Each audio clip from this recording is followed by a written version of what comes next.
India की number 1 choice Bharat matrimony. Pakistan ने जिसे स्ट्रैटेजिक डेप्थ माना था वो कैसे उसके लिए स्ट्रैटेजिक डेथ ट्रैप बन गया है। और कैसे, आपको याद होगा ऑपरेशन सिंदूर, किराना हिल्स, याद है ना आपको। अब एक और जगह के बारे में हम आपको बताएंगे।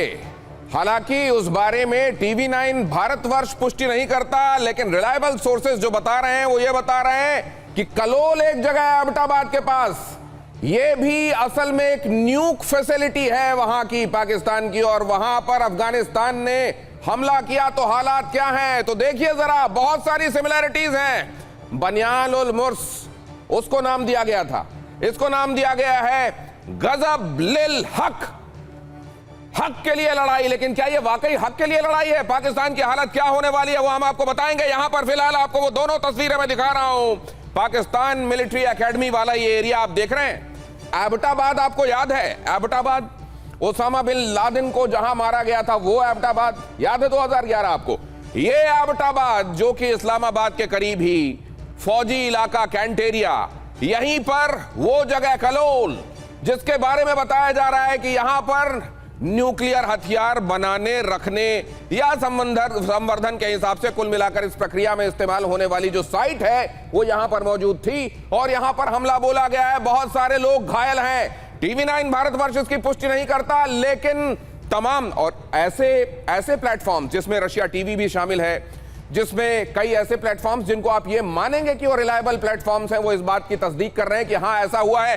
इसके समेत और क्या क्या हुआ है, कल रात से लेकर आज तक कौन कौन से ऐसे डेवलपमेंट्स हैं जो आपको जानने चाहिए और उनके मायने क्या है आने वाले दिनों के लिए, हमारे मेहमानों के साथ इसका विश्लेषण भी। पहले खबर देखिए, अफगानिस्तान पाकिस्तान की जंग से ये बड़ी खबर देखिए। रूसी वेबसाइट तास के हवाले से यह खबर है, पाकिस्तान के परमाणु सेंटर पर हमला हुआ। तास इस बात को बता रहा है, काकल के पास परमाणु सेंटर पर हमला हुआ, तास ने इस बात को बताया है। तो जैसा मैंने आपको बताया कि वो जो विश्वसनीय प्लेटफॉर्म्स हैं ये बात कह रहे हैं कि ऐसा हुआ है। और इस बार एक बार फिर पाकिस्तान की एक न्यूक्लियर साइट हिट हुई है।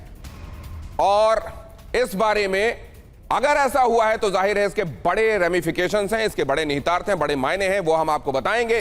पाकिस्तान में परमाणु संकट किस तरीके से गहरा गया, परमाणु खतरा गहरा गया। इसके बाद आप जानते हैं कि अगर ऐसी किसी साइट को हिट किया गया है तो जाहिर है वहां से न्यूक्लियर लीकेज का खतरा होता है, विकिरण के फैलने का खतरा होता है, रेडिएशन के फैलने का खतरा होता है। और यहां भी वो खतरा दिखाई दे रहा है। खैबर पख्तूनवा में न्यूक सेंटर पर हमला बोला गया, तास ऐसा बता रहा है।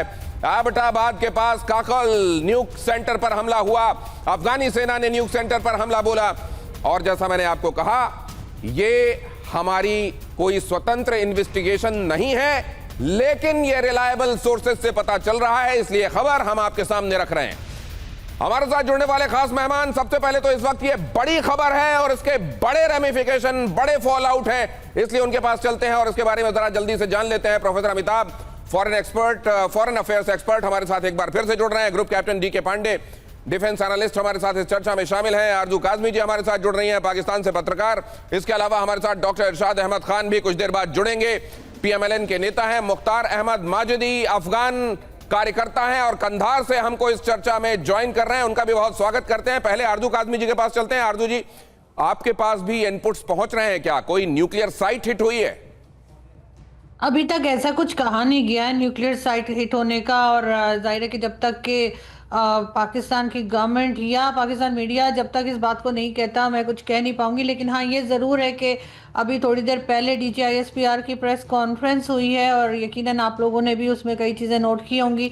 तो वो तो अभी तक ऐसे ही बता रहे हैं कि अफगानिस्तान में जो अटैक किया गया तो वहाँ पर जो है नुकसान हुआ है और पाकिस्तान साइड पे नुकसान कम बताया जा रहा है। ऑब्वियसली पाकिस्तान एक बड़ी कंट्री है अफगानिस्तान के मुकाबले में, लेकिन सिचुएशन जो है वो इस वक्त भी क्रिटिकल है और लग यही रहा है कि अभी फिलहाल ये अटैक्स जो है वो रुकते हुए दिखाई नहीं दे रहे। ये अटैक्स रुकते हुए नहीं दिखाई दे रहे हैं। न्यूक्लियर साइट्स के बारे में कम से कम गवर्नमेंट सोर्सेज की तरफ से कुछ भी ऐसा नहीं कहा गया है औपचारिक रूप से कि उसको दोहराया जा सके। लेकिन जैसे मैंने आपको बताया, तास ने इस बात को बताया है कि न्यूक्लियर साइट हिट हुई है जो कि एबटाबाद के करीब है। हमारे साथ जुड़े हुए मुख्तार अहमद माजिदी, उनका पहले रुख करना चाहता हूं, फिर उसके बाद मैं यहां स्टूडियो में अपने मेहमानों के पास आऊंगा। मुख्तार माजिदी साहब, ये इसको गजब लिल हक नाम दिया गया है, हक की लड़ाई। इसको आप लोग कैसे देख रहे हैं? और दूसरा, रिसोर्सेस के हिसाब से यह माना जाता है कि पाकिस्तान भारी पड़ने वाला पक्ष दिखाई देता है। आप लोग इस बात को कैसे देख रहे हैं? देखें, पाकिस्तान ने ये पहली बार नहीं की अफगानिस्तान के ऊपर, और तालिबान ने इनको पहले भी 2-3 दफ़ा स्ट्राइक करते हुए इन्हें भी समझाया कि हम अपने मुल्क से किसी के साथ लड़ना नहीं चाहते, हम नहीं चाहते कि हमारे मुल्क से किसी और मुल्क को कोई तकलीफ हो। लेकिन पाकिस्तान के दिमाग में जो पिचकारियाँ अमेरिका की तरफ से भरी हुई है, स्पेशली आसिम मुनीर और इसके जो पर्सनली जो इसके सोल्जर्स हैं या इसके जनरल्स कर्नल्स, इनके दिमागों में जो डॉलर की पिचकारियाँ लगी हुई है, इनके ऊपर एक पैसों का भूत सवार है। तो इन्होंने एक बार फिर अफगानिस्तान में स्ट्राइक करते हुए बेगुनाह बच्चों को और औरतों को शहीद किया। आप सबको पता है इस बारे में, जिसके बदले में अफगानिस्तान के तालिबान स्पोक्स पर्सन ने कुछ दिन पहले कहा था कि इसका जवाब दिया जाएगा, पाकिस्तान को बहुत हो गया।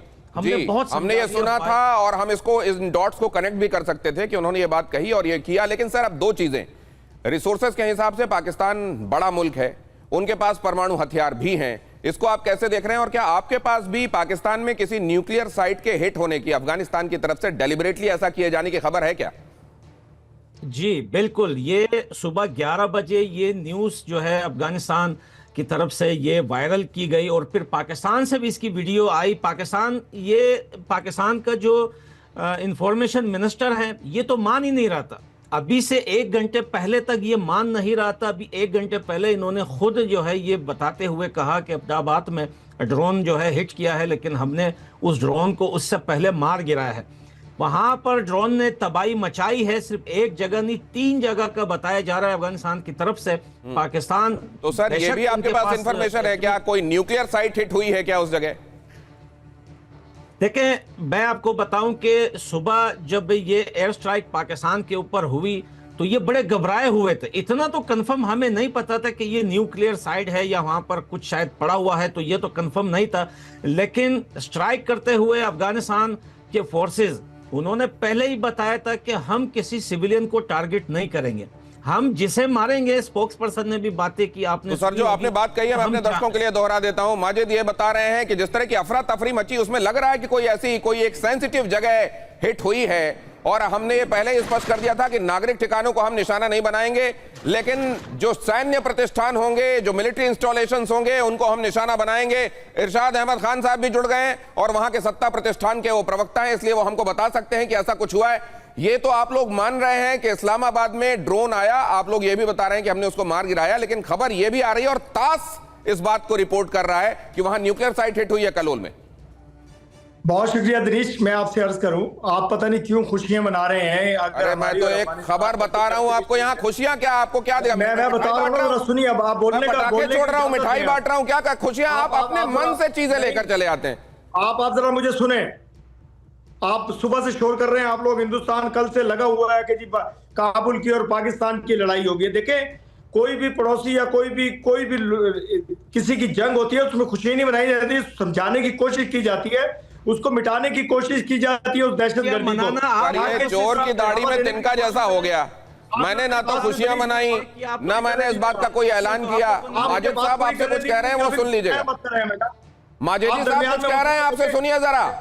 इरशाद साहब मैं बता रहा हूं, माजिद जी साहब कह रहे हैं अफगानिस्तान में सिविलियन खुशियां नहीं मना रहे थे आप लोग। मतलब ये नहीं कि आप इंडिया कहां से खुशी मना रहा है? इंडिया तो आपका दिमाग खोल रहा है, आपको सच्चाई दिखा रहा है। अफगानिस्तान में आपने एक घर में 18 सिविलियन को शहीद साहब गायब हो गए, वो गायब हो गए, उनका सिग्नल आना बंद हो गया। सिग्नल आना बंद हो गया, सिग्नल दोबारा आए तो मैं आप दोनों की बात कराऊंगा। इंडिया की नंबर 1 चॉइस भारत मैट्रिमनी।